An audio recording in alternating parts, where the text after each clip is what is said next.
Hay un dicho en español, no sé si en portugués es el mismo, dice, pero nadie es profeta en su tierra.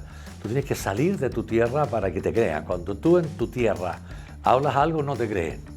Um vinho que você, no aspecto, já vê que é translúcido, tem essa característica pálida do vinho, no nariz ele é super explosivo, né? Pero claro, aparece aquí el durazno blanco, aparece un poco de lichi, aparece un poco incluso, digamos, de espárrago. Verdade ou é falso? Aromas e sabores são adicionados no vinho? No, por ningún motivo. El vino es totalmente natural y usamos los términos de fruta como una forma de expresarnos y de explicar qué siento.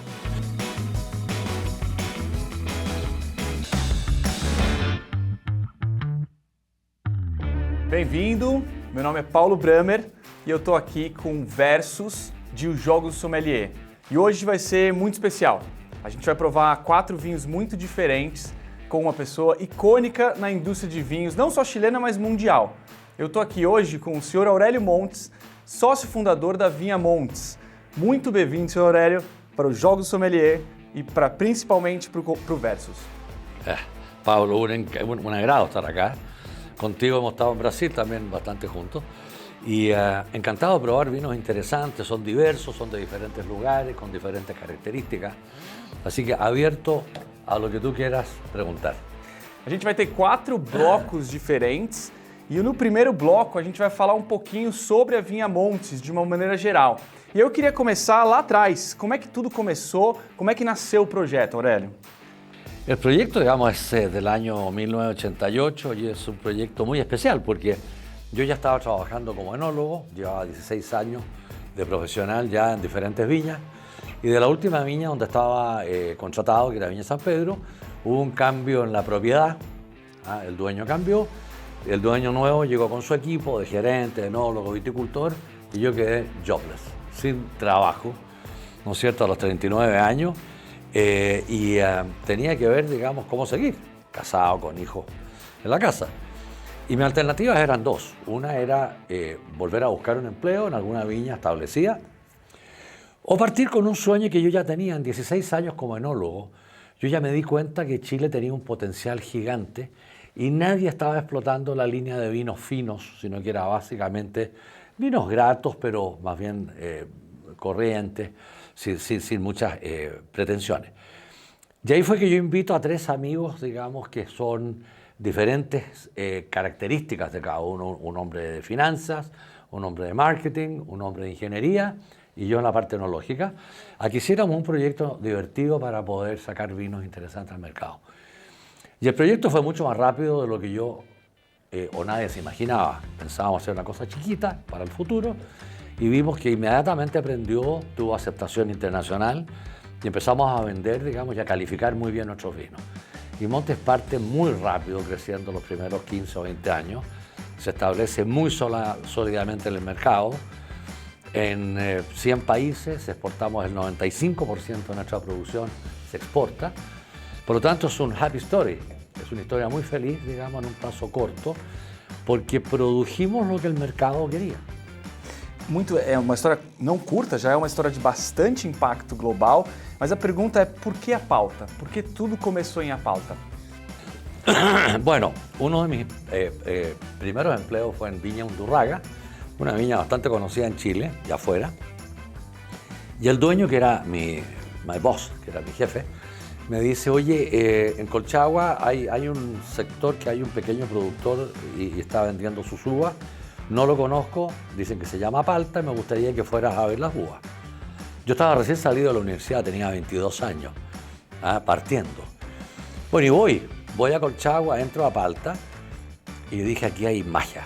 En este lugar, digamos, la ubicación geográfica, el río, el cerro, digamos, la cadena montañosa que mira al norte, en fin, dije, esto es maravilloso. Bueno, y ese pequeño productor tenía un poquito de uva, lo compramos y anduvo muy bien. Y yo me quedé con la idea de que era un rincón desconocido totalmente, pero que tenía un potencial grande y era innovador. No era plantar donde todos plantan, era plantar en un lugar distinto.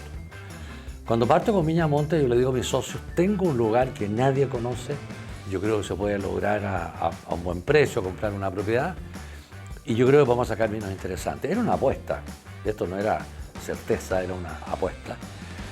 Y bueno, compramos el terreno con mucho esfuerzo, porque no estábamos todavía con mucha caja, dinero en la caja.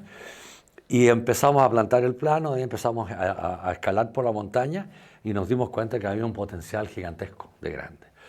Y muy rápidamente nuestros vinos de Apalta empezaron a sacar grandes puntajes y grandes reconocimientos en concursos internacionales.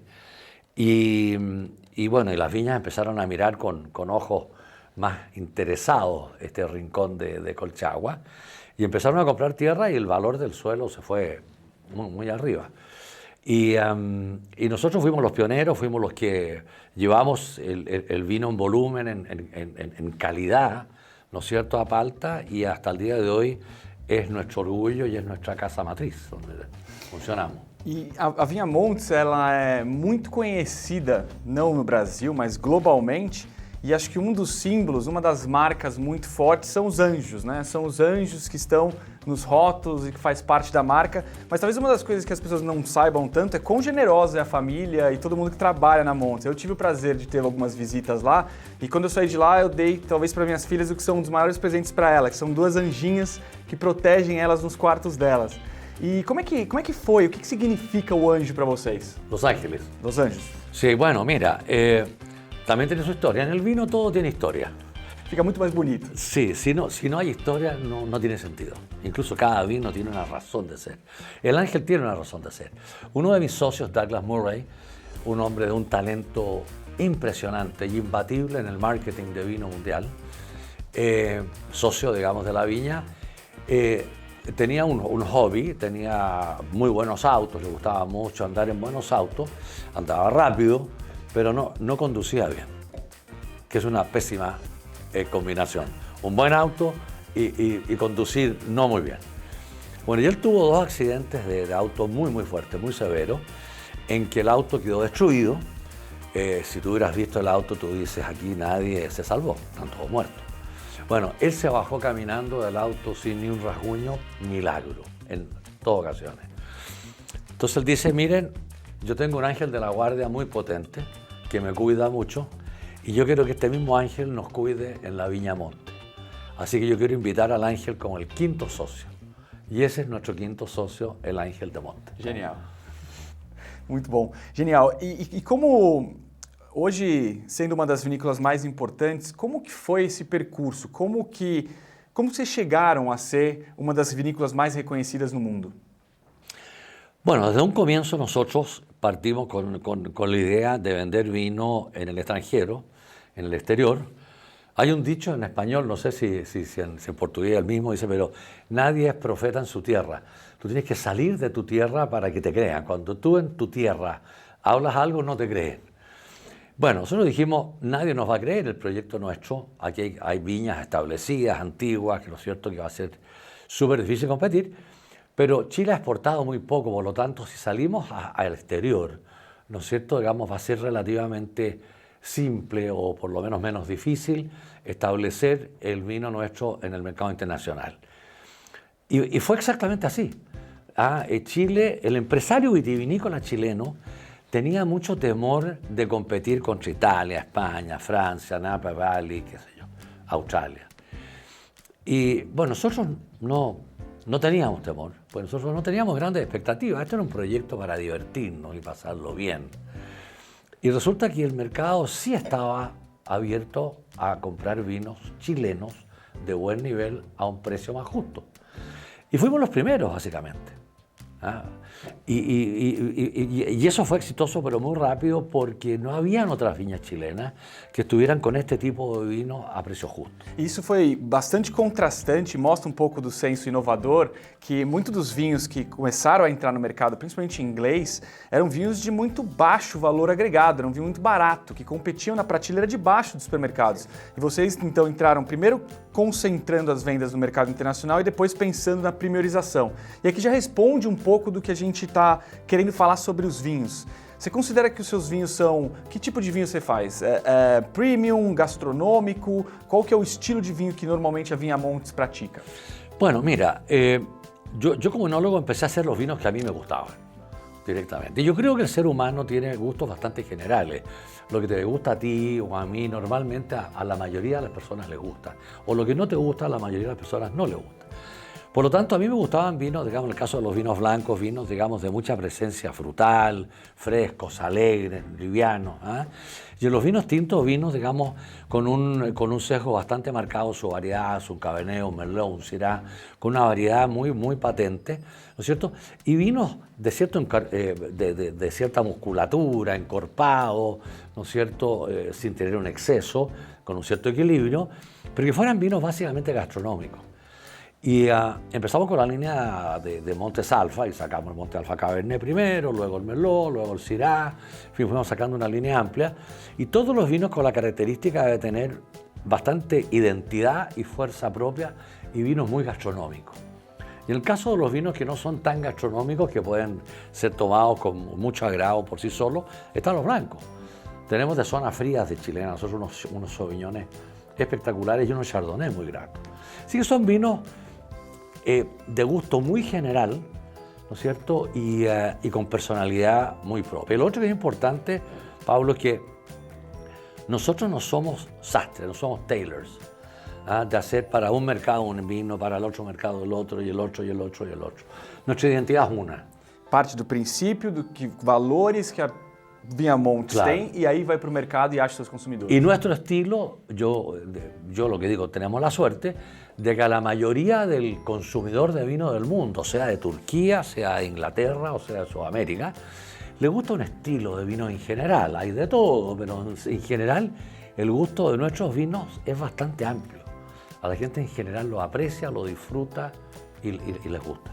Muito bom. Já que a gente descobriu um pouquinho, já falou um pouquinho sobre Vinha Montes, vamos para a parte talvez mais gostosa do programa, onde a gente começa a degustar cada um dos vinhos. Vamos começar a nossa primeira cata, nossa primeira degustação com o primeiro vinho. Fala um pouquinho do que a gente tem na taça aqui. Fala um pouquinho do projeto Outer Limits e qual é o vinho que a gente tem aqui. Sí. Bueno, nosotros tenemos un ADN bastante innovador y nos gusta explorar mucho. Y de pronto pensamos en la zona de Zapallar, que eso está a 200 kilómetros al norte de Santiago, que es una zona que nunca ha tenido viñas ni nunca tiene hasta el día de hoy. Todavía somos la única viña. Fuimos a hacer un análisis de suelo, de temperatura, en fin, y nos gustó. Compramos una propiedad y la tenemos produciendo, digamos, ahí varios cepajes. Tenemos Sauvignon Blanc, tenemos Chardonnay, tenemos Pinot Noir, tenemos incluso Syrah de zona fría. Y quisimos, sobre todo, digamos, potenciar mucho el Sauvignon, ¿no es cierto? Estamos a 15 kilómetros aproximadamente en línea recta del mar, con una influencia muy fuerte del Océano Pacífico, que es un océano de vientos fríos. Entonces la planta crece lenta, crece con mucho cuidado, se demora en madurar y cosecharla relativamente tarde, pero da vinos de gran personalidad. Si vamos, Pablo, digamos, y degustamos este vino. É um vinho que você, no aspecto, já vê que é translúcido, tem essa característica pálida do vinho, no nariz ele é super explosivo, né?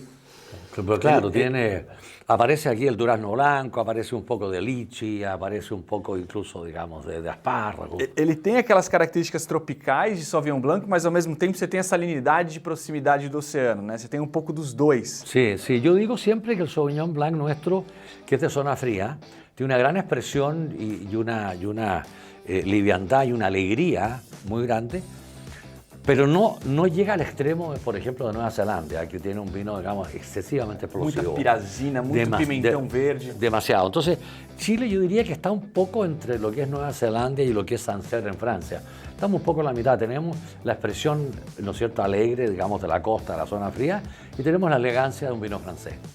Entonces, esas dos cosas están presentes acá. Agora vamos provar e ver toda essa sensação de nariz, se ela passa e se transcreve na boca.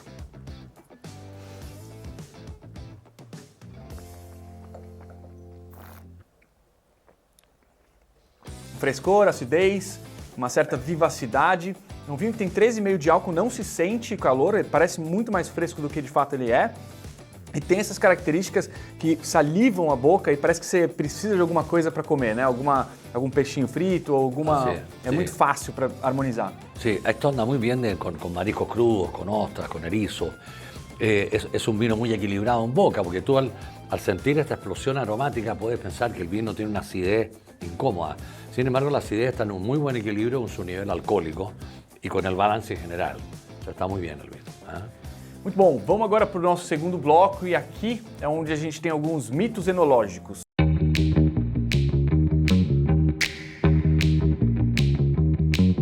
A gente pegou alguns mitos enológicos que estão por aí e vamos tentar identificar para ver se ele é mito, verdade ou é falso.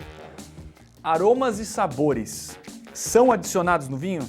No, por ningún motivo. El vino es totalmente natural, viene en la uva, y la uva, dependiendo de su terroir y de su clima, sobre todo, tiene diferentes expresiones, ¿no es cierto? Y usamos los términos de fruta como una forma de expresarnos y de explicar qué siento. Aquí, si yo te digo, este vino tiene lichi, tiene un poco de durazno blanco, ¿no es cierto? Ya hay en fin, especies, no es que se le agregue nada, sino que naturalmente la uva, en su terroir, expresa estos aromas. Es una forma de explicar el vino.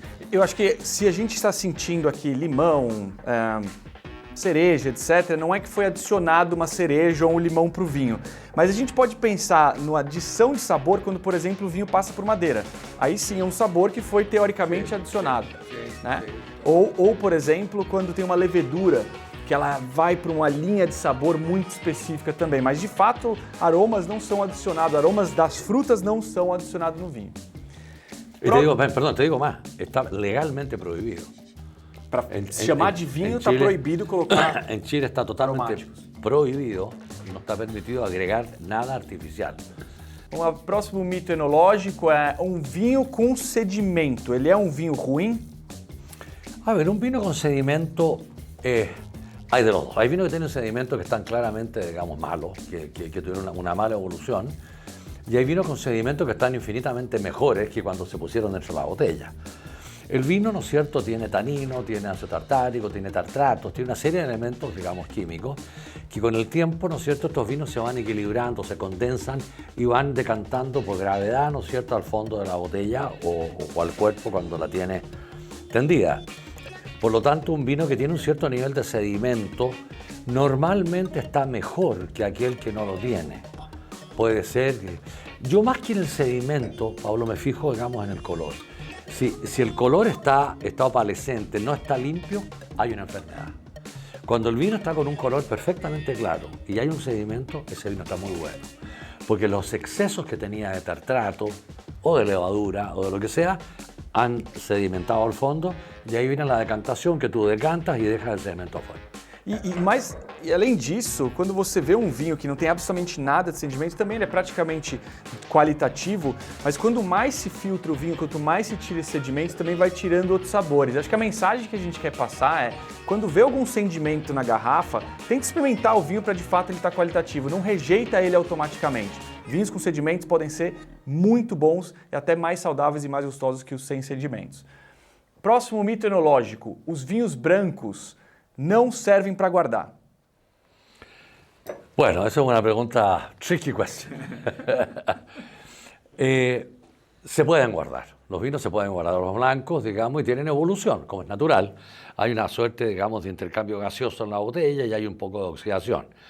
Lo que pasa es que en un Sauvignon Blanc, los franceses lo guardan mucho. Los franceses lo guardan muchos años, 10 años. Y te cambia totalmente el vino, digamos. Hay un cambio en estructura aromática, básicamente, que lo hace muy agradable, pero en un perfil distinto.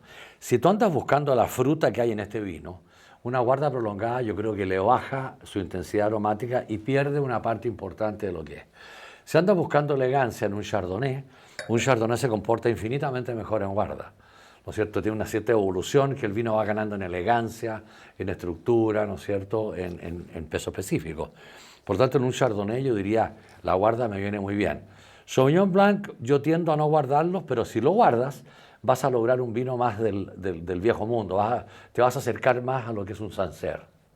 E além de Sancerre, o Sauvignon Blanc também é muito incorporado em cortes bordaleses, né, Bordeaux de Semillon e Sauvignon Blanc, que justamente dá acidez para ele ter um bom envelhecimento.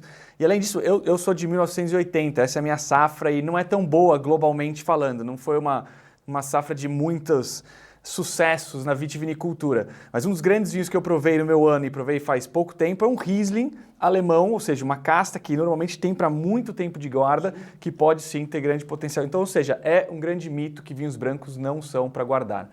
Próximo mito é garrafa pesada. Significa que o vinho é melhor? No, no. Es un tema de marketing. Es un concepto de marketing que algunas marcas, ¿no es cierto?, probablemente europeas, empezaron a usar botellas o garrafas, como dices tú, bastante pesadas en los vinos mejores, y quedó ese mito, digamos, de que una garrafa, una botella sólida, pesada, de vidrio grueso, contiene un vino mejor. Hoy día eso es totalmente falso, y es más, te diría que hoy día, con el mundo sustentable que estamos viviendo, ¿no es cierto?, se premian las botellas más livianas, que consumen menos energia para ser producidas e para ser transportadas. E aqui se mostra bem, né? Os vinhos vai subindo aqui em relação a mais icônico ou menos icônico, etc. E o peso permanece praticamente o mesmo. Então isso é muito bom ver isso. Son botellas bastante estándar, no hay nada muy especial ni muy grueso, porque hoy día, uno, no es cierto que el vino en garrafa pesada es mejor, y dos, hoy día estamos frente a un mundo sustentable. E aí vem para o próximo mito, que é mais um daqueles mitos que dá para esclarecer bastante. A tampa de rolha é melhor do que a de rosca. Te voy a dar dos opiniones. Una opinión técnica, ¿no es cierto? El screw top, que está en el blanco, para mí es el mejor sellado. Anda tremendamente bien, los vinos se conservan bien. Internamente, digamos, las tapas roscas traen diferentes tipos de sello. Unos te permiten un poco de oxigenación y otros te lo sellan mejor. Por lo tanto, tú puedes escoger incluso qué tipo de sellado de rosca hay. El tema es que no tiene el romanticismo, digamos, del corcho de la roya. El hacer todo el show de sacar el corcho, digamos, y mirarlo, observarlo, en fin. Eso todavía está muy presente en la mayoría de los países del mundo, y todavía se prefiere el corcho que la tapa rosca. Pero técnicamente hablando, la tapa rosca es un muy buen sellado.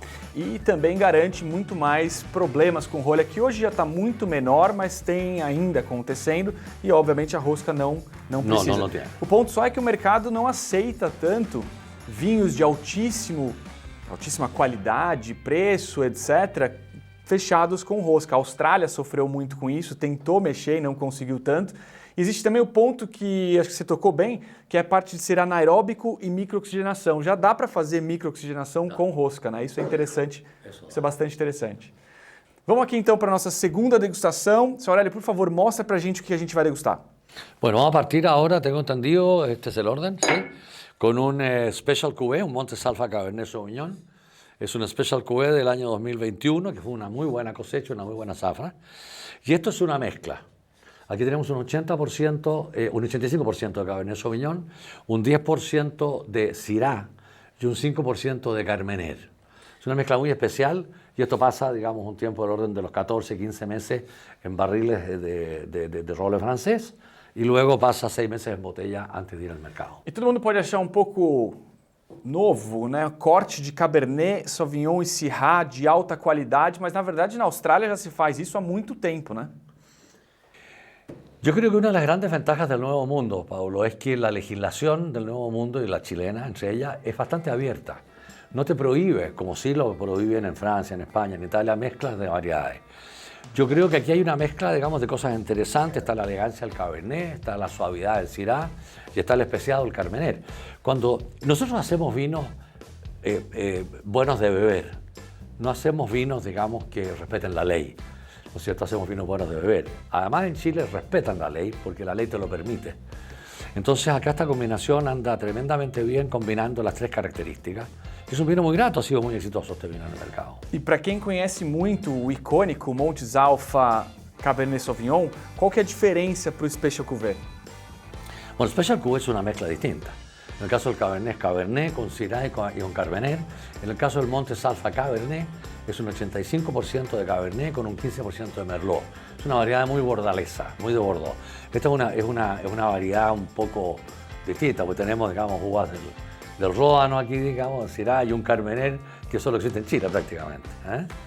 Muito bem, vamos lá. Então aqui a gente tem um vinho que tem essa coloração rubi profunda, de uma boa intensidade de cor, e o nariz, Cabernet está quase que cantando na taça, né? Tem bastante característica dessas frutas negras de Cabernet, esse amora, essa ameixa preta, um pouco dessa cereja preta também, junto com uma característica herbácea, mais gostosa, e um pouquinho dessa madeira mais bem integrada, um pouquinho desse chocolate parecendo, mas tudo isso em harmonia. Así es. Bueno, aquí como te explicaba, cada uno aporta lo suyo. el Cabernet esa elegancia, esa cosa muy, digamos, de fruto del bosque. Tenemos el Syrah, que es muy, digamos, de fruta negra, digamos, de cereza, de mora, ¿no es cierto? Con ese tanino muy sedoso, muy amigable. Y el Carmener, que es una variedad bastante especial, tiene mucho especiado, tiene pimiento rojo, tiene un poco de especias, digamos, de pimienta negra, y la combinación de esto, digamos, lo que hace un vino rico. Una parte importante de la enología, ¿no es cierto?, es poder mezclar, es como la cocina, ¿no es cierto? El cocinero mezcla para que salgan cosas entretenidas. Y busca equilibrio, ¿no? Sí, desde luego. Enología, digamos, para mi gusto, un buen vino habitualmente, digamos, viene de una mezcla.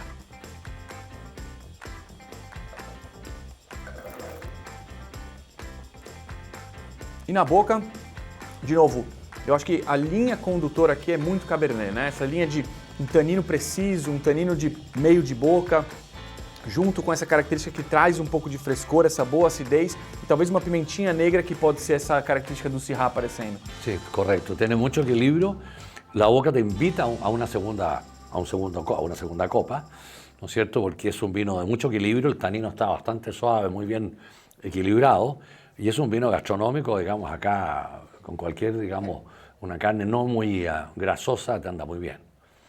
Agora a gente chegou no terceiro bloco, aonde eu e o Aurélio a gente vai tentar responder algumas perguntas frequentes das redes sociais.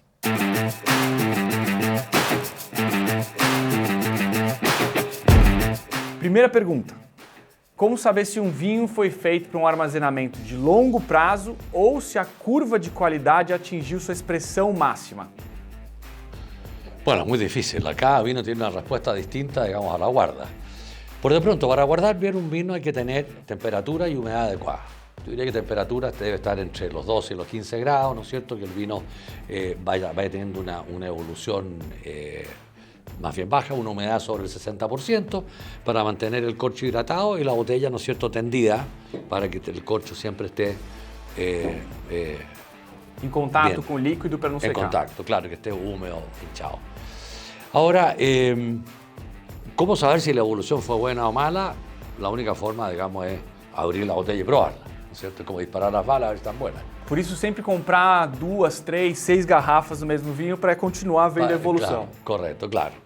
Y lo que yo aprecio mucho de un vino que en el tiempo, digamos, tenga niveles de oxidación bajos. ¿No es cierto? Que no haya un vino que le ha cambiado el color fuertemente a un tono ladrillo y empiezan a aparecer aromas muy oxidados. Es una mala guarda. Normalmente un vino que se ha guardado bien tiene un corcho bastante sólido, digamos, que ha sido retenedor, con muy poco contacto, digamos, con el medio ambiente, digamos, con el intercambio gaseoso, ha conservado sus características de color y le aparecen los perfumes, digamos, propios de una fruta evolucionada, un aroma secundario, el bouquet, que no es cierto, un aroma totalmente secundario a la fruta con la que partió. Pero cuando hay oxidación ya el vino ha tenido una fase declinatoria, digamos, en su guarda. Eu acho que o importante também para tentar, vamos supor que se você não conhece os vinhos da Montes, acabou, que é difícil, todo mundo já conhece, mas vamos supor que não conhecesse os vinhos da Montes, e fosse numa prateleira de supermercado e, por exemplo, vê o Classic a um valor, aí vê o Montes Alpha outro, Wings, Muse, com essa qualidade subindo, o preço subindo dentro da prateleira, provavelmente os vinhos mais ícones serão os vinhos mais de guarda. Então, por isso, sempre buscar os vinhos que são esses super premiums de cada uma das vinícolas. E, mais uma vez, contate um sommelier, contate um especialista para trazer essa informação para buscar se o vinho é de guarda. Pergunta número 2. Uma vez perguntei a um vendedor sobre algumas garrafas que tinham uma veda diferente no topo, era uma cera. Ele me disse que essa veda era para que os vinhos pudessem ser armazenados por 10 ou 20 anos. ¿Isso está correto? A ver, para responder tu pregunta, Paulo, yo diría que no es exactamente preciso. La cera, el lacre que llamamos, ¿no es cierto? Ciertamente que es un sello, ¿no es cierto?, que te separa el vino del medio ambiente, digamos, y le da una protección adicional al corcho. Yo diría que un vino, digamos, se guarda bien cuando el vino tiene características, el líquido, para ser guardado. O sea, el vino, para poder ser guardado, tiene que tener un cierto nivel de tanino, tiene que tener un cierto nivel de acidez, tiene que tener un cierto nivel de pH para que el vino se conserve sin contaminaciones y puro. Entonces, el lacre no es sinónimo de una buena guarda. O que muita gente acaba falando é que a principal razão para usar essa cera é estética. pessoas que gostam ou não disso, e outros acabam colocando que sim, você evita uma certa microoxidação possível que viria pela rolha. Mas isso pode também ser um mito, porque muito da microoxidação do vinho vem da própria rolha, que a rolha tem o oxigênio interno. Vamos agora para a terceira cata, nossa terceira degustação. Aurelio, por favor, apresenta para a gente o Wings. Bueno, el Wings es un producto relativamente nuevo, estamos probando hoy día el 2020, ¿no es cierto? Es una mezcla bastante especial y tiene una historia, desde luego, como todo vino, te lo dije, debe tener una razón de ser. Nosotros hemos sido bastante exitosos con el Purple Angel, que es una mezcla, digamos, de Carmener con Petit Verdot, pero necesitábamos, digamos, un vino que estuviera en un nivel distinto y apoyando al Purple Angel con un estilo, digamos, distinto.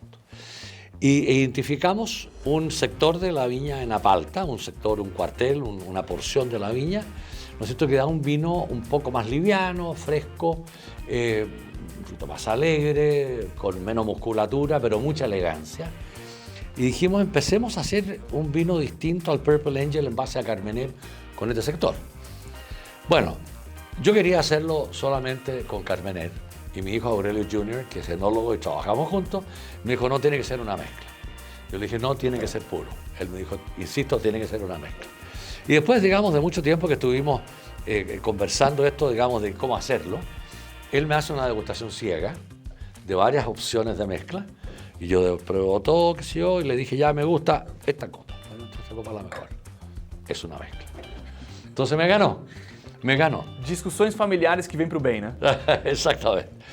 Entonces quedamos que este vino iba a ser un 85% Carmener con esa elegancia y ese frescor de esa porción de viña del cuartel, llamamos acá, donde se produce la uva, ¿no es cierto?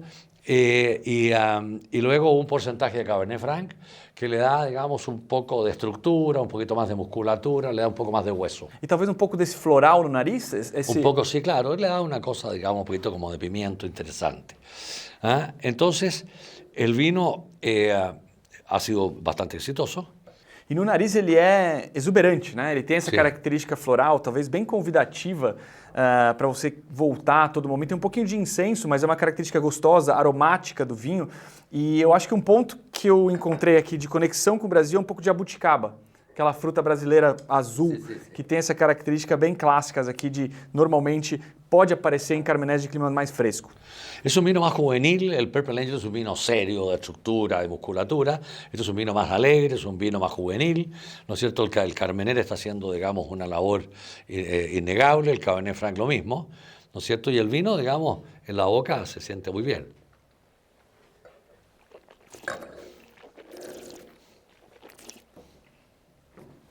Es un vino de un tanino sedoso, no tiene tanto cuerpo como el Purple Angel. Es un vino más juvenil, más liviano, que te invita a una segunda y una tercera copa. Y es por eso, Pablo, que le pusimos Wings, porque resulta que en este caso los dos enólogos, Aurelio padre y Aurelio hijo, están involucrados y tiene dos alas como cualquier ángel y tú necesitas dos alas para volar.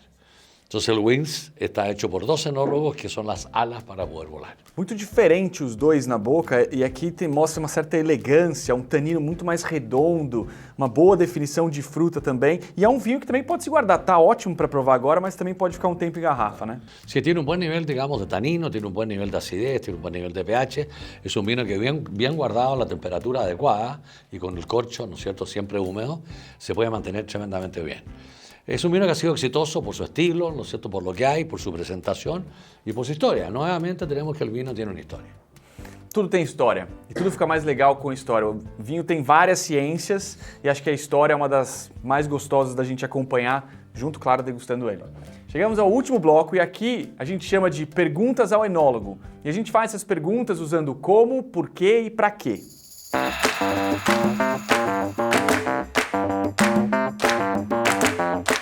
Como você escolhe qual variedade para plantar num campo específico? Todo depende, digamos, del lugar geográfico y las características, digamos, del conjunto de elementos que se llama terroir, o terruño en español. Tú no puedes plantar cualquier cosa en cualquier lugar, ¿no es cierto? Hay que ver las condiciones de suelo, hay que ver las condiciones de clima. Para mí el clima es muy importante. El suelo tú puedes manejarlo un poco, pero el clima te lo da Dios, digamos, y es inmanejable.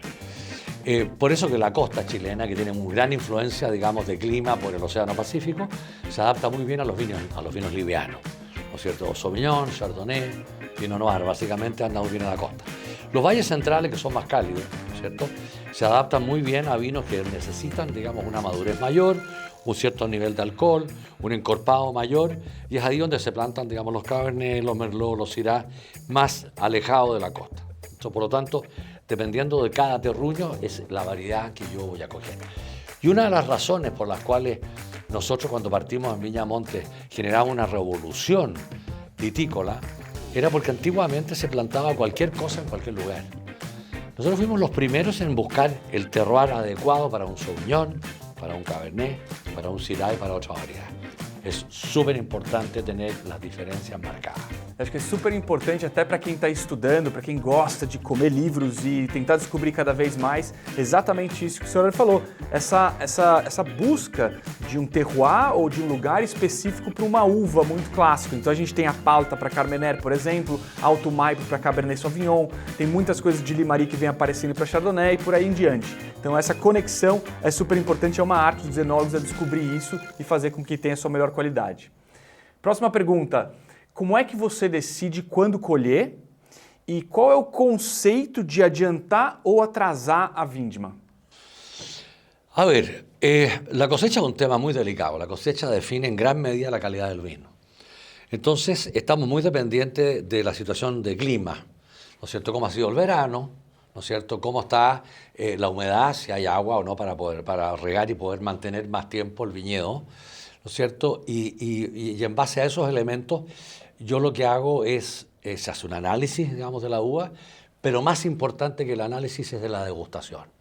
Yo voy mucho a terreno a probar las uvas, ¿no es cierto? Con Aurelio Junior me dijo, vamos juntos, digamos, vamos probando y vamos decidiendo cuál llegó a un cierto nivel de equilibrio. Su tanino es el adecuado, su pepa ya está madura, su pulpa tiene un nivel de acidez, digamos, totalmente adecuado. Entonces, eso es importante para hacer la cosecha perfecta. Ahora, hay veces que el clima te obliga a ciertas cosas, ¿no es cierto? Cuando la uva no está bien madura y el clima está bueno, tú esperas una semana o 2 semanas más. Cuando la uva incluso puede estar en una condición no perfecta, pero se avecina una lluvia, una tormenta que tú sabes que te va a estropear la uva, tú recoges antes. Entonces, la perfecta cosecha está dada por su madurez perfecta de la uva y acompañada de un análisis. El tema del clima te va a obligar a tomar ciertas decisiones que muchas veces no quieres, pero estás obligado a tomar. Muito bem. E como que é pensado uma parcela de vinhedo para um vinho de super qualidade, para um vinho icônico? Bueno, cuando tú tienes un pedazo de suelo, una tierra, tú te imaginas que es todo parejo, que es todo igual. Falso. Si esta mesa, por ejemplo, fuera un terroir, digamos, es muy distinto, digamos, la tierra de este rincón que la del de allá o la del centro. Tiene proporciones de piedra, de arcilla, de granito, ¿no es cierto?, distintas, en un espacio bastante chico. Por lo tanto, nosotros cuando decidimos de dónde sacar un ícono, es después de muchos años de haber investigado un viñedo que vamos seleccionando la mejor uva, la que no es tan buena, la que es súper fantástica, en fin. Y ahí vamos haciendo un monitoreo hasta que decidimos que este terruño sí que da una calidad muy especial. Y de ahí entonces ya programamos sacar un vino, ¿no es cierto?, que tenga una lógica, que tenga una razón de ser. Así que eso es, básicamente. E aí uma pergunta, outra pergunta que a gente tem é por que os vinhos são filtrados? Mira, el ideal es que los vinos no sean filtrados. Eso es el ideal. Yo siempre le digo, yo trabajo con muchos enólogos jóvenes y les digo lo siguiente. Imagínate que cuando tú haces un vino, el vino es una baguette francesa, un pan. Lo filtro una vez, le saco un trozo. Lo filtro otra vez, le saco otro trozo. Hago un movimiento de un trasiego, le saco otro trozo.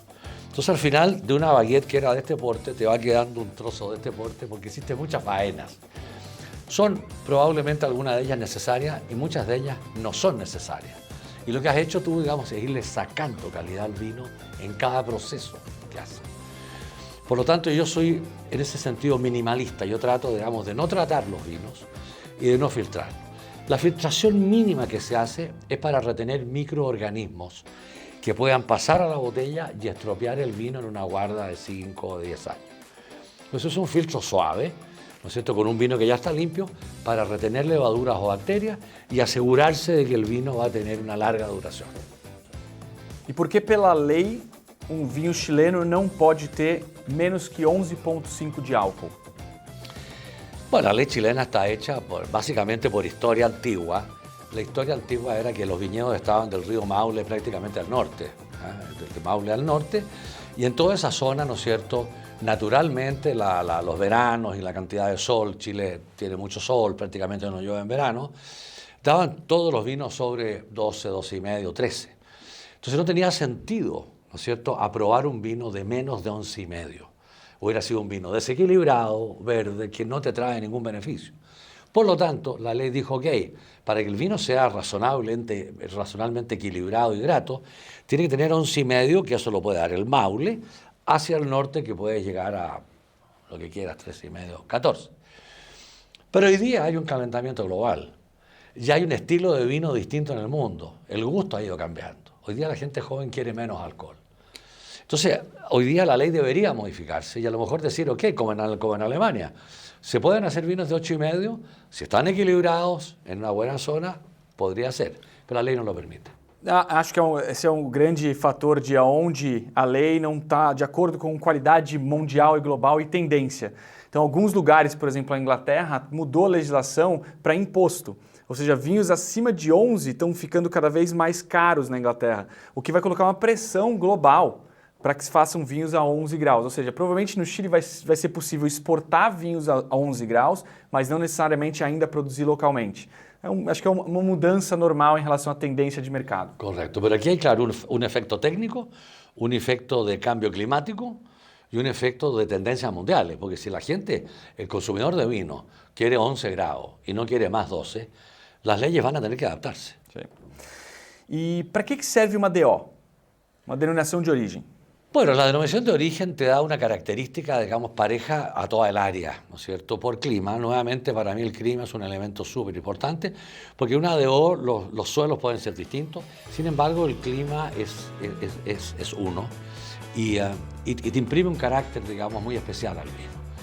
Entonces cuando tú dices Apalta, por ejemplo, que hoy día es una DO, entonces los vinos que yo voy a tomar de Apalta son básicamente lo que estamos probando acá, ¿no es cierto? Son vinos de cierto nivel de encorpado, un cierto nivel de alcohol, digamos, de 13, 13 y medio, ¿no es cierto?, con un tanino muy suave, muy sedoso, muy approachable. Entonces, esa DO tiene un carácter común, ¿no es cierto?, que está amparada bajo la denominación de origen de Apalta. La denominación de Alto Maipo, por ejemplo, tiene vinos de una cierta característica, es una zona más fría, es una precordillera, ¿no es cierto?, suelo muy pedregoso, los vinos son mucho más elegantes que encorpados, ¿no es cierto?, son más livianos, por lo tanto todos los vinos de esa denominación de origen van a tener un sello similar. Muito bem, agora uma pergunta um pouquinho mais técnica para vinificação, para que serve uma remontagem? Bueno, los vinos tintos tienen que tener un cierto nivel de color y tanino, ¿no es cierto?, que te permita disfrutar de un buen vino y poder guardarlo. Un remontaje que básicamente significa sacar el vino por la parte inferior de la cuba con una bomba y volverlo por la parte superior, donde están todos le llamamos el sombrero, que son todos los grujos de la uva, ¿cierto? El objetivo de ese remontaje es lograr los colores que tú quieres, los taninos que tú quieres y el cuerpo medio, el fondo, la estructura, digamos, media del vino. Y en eso yo soy tremendamente estricto con los enólogos, porque no es cosa de remontar, ¿no es cierto?, interminablemente para lograr un vino de gran poder y de gran estructura, porque ese vino puede ser muy tánico y muy poco grato. Entonces nosotros degustamos todos los días el vino, para cuando ya vemos que su nivel de tanino, de color, de equilibrio llegó a su punto óptimo, inmediatamente sacamos el vino y no seguimos este proceso de maceración que solamente le puede traer un daño al vino. Entonces, con los enólogos probamos todos los días todas las cubas para definir el momento preciso de sacar el vino que sea grato de beber. E para que serve a acidez?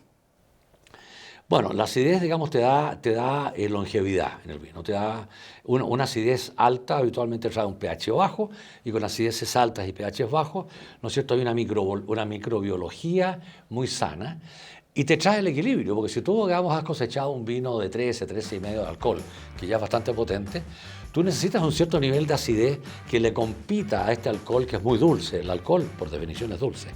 Entonces, la acidez te compensa ese alcohol, llamémosle un poquito excesivo, para que el equilibrio del vino se mantenga. O sea, tiene un doble propósito: el equilibrio del vino y la longevidade de guarda. E ainda o frescor, né? A vivacidade, a eletricidade. Acho que é o que mais se busca num vinho hoje em dia, essa que todo mundo chama de verticalidade, essa característica que dá essa tensão ao vinho, que hoje acho que é o que mais impressiona, é o que mais as pessoas buscam na degustação. Agora a gente vai chegar na nossa última degustação, nosso último vinho, e é um vinho muito especial, e eu queria que você, antes de falar do vinho, contextualizasse um pouco o que é família dentro do universo da Vinha Montes, como que acontece, já falamos bastante do Wings, como que acontece toda essa parte técnica de compartilhar conhecimento e fazer vinho junto, mas também toda a outra parte de que a família se envolve dentro do projeto. Sí, correcto. Mira, bueno, yo partí comentándote de cómo se armó la Viña Montes, y esto viene producto de que yo quedé sin trabajo a los 39 años, con 5 hijos en la casa, una familia ya grande, formada, 39 años de edad y sin trabajo. Por lo tanto, había que buscar alguna solución rápida, y mi solución fue por la vía más difícil, que fue crear una empresa. Lo más fácil era emplearse en una viña y tener un salario mensual y Jordán, estás listo. Pero generar una empresa, digamos, son muchos años de mucho sacrificio, digamos, y de mucha dedicación. La decisión mía fue generar una empresa, que hasta el día de hoy es la que estamos viendo, que es Viña Montes, y esto implica un sacrificio familiar, ¿no es cierto? Porque ahí no hay recursos, cuando tú partes tienes poco ingreso, hay muy pocos recursos, hay que vivir en un clima de austeridad, ¿no es cierto?, de apoyo al proyecto muy grande. Y en este vino yo lo que estoy haciendo es un poco un homenaje, ¿no es cierto? Es el vino Musa, ¿no es cierto?, que es un homenaje a todas las mujeres que apoyaron en mi proyecto, ¿no es cierto?, desde que partió, que fue el año 88, ¿no es cierto?, donde está involucrada incluso mi madre, mi mujer, mis hijas y mis nietas. Todas estas mujeres que han sido muy apoyadoras en algún modo, ¿ya?, y muy sólidas, ¿no es cierto?, en este proyecto, me han dado una inspiración y una fuerza para seguir adelante, si no probablemente habría tenido que simplemente olvidar el proyecto. Ellas fueron probablemente las que más empujaron que siguiéramos adelante, aunque el sacrificio era grande. Y llegó un momento de la vida en que ya el proyecto es un hecho, llegó una bonanza ya a esta altura, y creo que es importante hacer un homenaje a quienes fueron un pilar de soporte. E como foi ou está sendo essa experiência de começar a trabalhar com La Place de Bordeaux? Porque, primeiro, parabéns, é sempre uma vitória conseguir trazer um vinho e colocar o vinho na La Place de Bordeaux. Como que está sendo essa experiência? Pues la experiencia ha sido, digamos, nos ha llenado de orgullo, porque la Place de Bordeaux, tú sabes, es un grupo, digamos, de negociantes que están establecidos básicamente en Bordeaux, ¿no es cierto?, que son muy estrictos, y ellos originalmente solo comercializaban vinos, ¿no es cierto?, Grand Cru, digamos, de la zona de Bordeaux y probablemente de la Borgoña, pero no más allá que eso. Por lo tanto, recién ahora ellos están con una pequeña apertura, y el hecho de que te reciban un vino dentro, digamos, de la Place, los negociantes, implica que tienen mucho respeto por el vino y que reconocen que hay una calidad, que ellos son capaces, digamos, de trabajar con ella y venderla. Entonces, es un orgullo, primeramente, ¿no es cierto?, que ellos hayan aceptado el Muse. Las primeras cosechas han sido muy exitosas, se han vendido tremendamente rápidas. Hoy día la crisis mundial tiene a la Place un poquitito más deprimida, pero es natural, dado las condiciones en que el mundo está pasando en este instante. Começando pela China. Sí, con Chile ha tenido serios problemas. Así que yo te diría que ha sido una experiencia grata. Este minuto ha sido un poquito más difícil, pero el inicio fue muy grata y no nos cabe la menor duda que el futuro va a ser grato, y el orgullo de haber sido aceptado por un grupo muy exigente de negociantes del mundo. E aqui a gente está falando de uma mudança, né? O foco não está em Apalta, o foco está em Maipo, que não sempre foi o foco da vinícola, e Cabernet Sauvignon. Así es. E como que é essa experiência de trabalhar fora do universo onde toda a expertise está, a pauta, etc., para ir uma busca de um vinho diferente do que era feito antes? Sí. Bueno, nuevamente la historia que tenemos acá de este vino es que yo partí trabajando en Viña Undurraga, que está establecida en el Valle del Maipo. Mis primeros 12 años, que no es poco, 12 años como enólogo fueron en el Valle del Maipo. Por lo tanto, yo tengo, digamos, mis raíces vienen de Maipo. Y después ya me moví a Colchagua, en fin, y la vida siguió. Pero yo quedé, digamos, con una sensación muy grata, muy dulce de mi periodo en Maipo. Por otro lado, en Viña Montes tenemos un ADN explorador. Tenemos viña en Zapallar, tenemos viña en la costa de Colchagua, en Marchihue, tenemos viña en Chiloé. O sea, no nos asusta cambiarnos a diferentes valles cuando la enología se va a hacer bien con un estudio de terroir bien hecho. Maipo ya está muy probado, es un gran terroir, sobre todo Alto Maipo, que es donde viene este vino. Y la decisión fue esa, es decir, busquemos algo distinto, ¿no es cierto? Vámonos fuera de Colchagua en este vino, hagamos un homenaje al Maipo, que fue donde yo partí, hagamos un homenaje a las mujeres de mi vida que han sido un gran soporte en generar este proyecto, y ¿por qué no? Y aquí tenemos este vino Cabernet Sauvignon. E 2021, safra mais fria, mostra um pouco isso em taça, essa característica de uma fruta bastante fresca. Sí, y aquí además hay un 5% de Cabernet Franc. Cabernet Franc.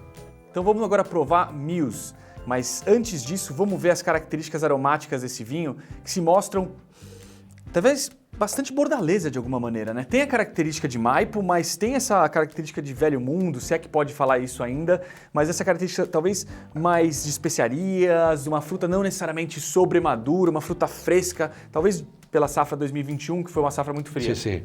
Aquí a mí me aparece mucha fruta negra de la zona de Alto Maipo, que es más fresca, digamos, en altura ya estamos hablando de 1200 metros de altura aproximadamente. Me aparece mucha fruta negra, me aparece un poco de chocolate también y de moca, ¿eh? Una cosa muy, muy fina, muy grata. Y cuando lo pones en la boca, ¿no es cierto?, tú te das cuenta, digamos, que es un vino fresco, bien estructurado y muy elegante. ¿Eh? Colchagua es más de musculatura, tiene elegancia, pero mucha musculatura.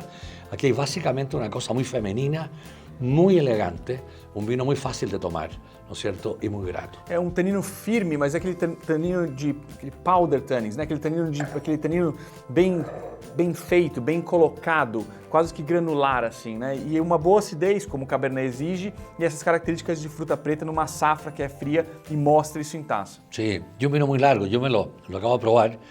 Y me queda en la boca y me vuelve, es un vino muy grato. Es un vino grato para tomarlo por sí solo o acompañarlo con algo, digamos, de buena gastronomía. Es un vino muy especial y es por eso, digamos, que la Place de Bordeaux le gustó mucho. Estamos trabajando con 5 negociantes y los 5 les gustó mucho y los 5 lo han vendido bien. Senhor Hélio, muito obrigado pela presença. É um prazer enorme conversar com você e todo o sucesso da Vinha Montes. É muito interessante ver 4 vinhos completamente diferentes. Muito obrigado por vir aqui no Versus de O Jogo do Sommelier. Pablo, para mí el vino es todo en la vida y es muy, muy grato conversar del vino, conversar de su historia. Y recuerda, cada vino tiene que tener una historia y una razón de ser. Muito bom, muito obrigado vocês que acompanharam. Nos vemos no próximo capítulo e não se esqueça de nos seguir nas redes sociais e assinar no canal do YouTube.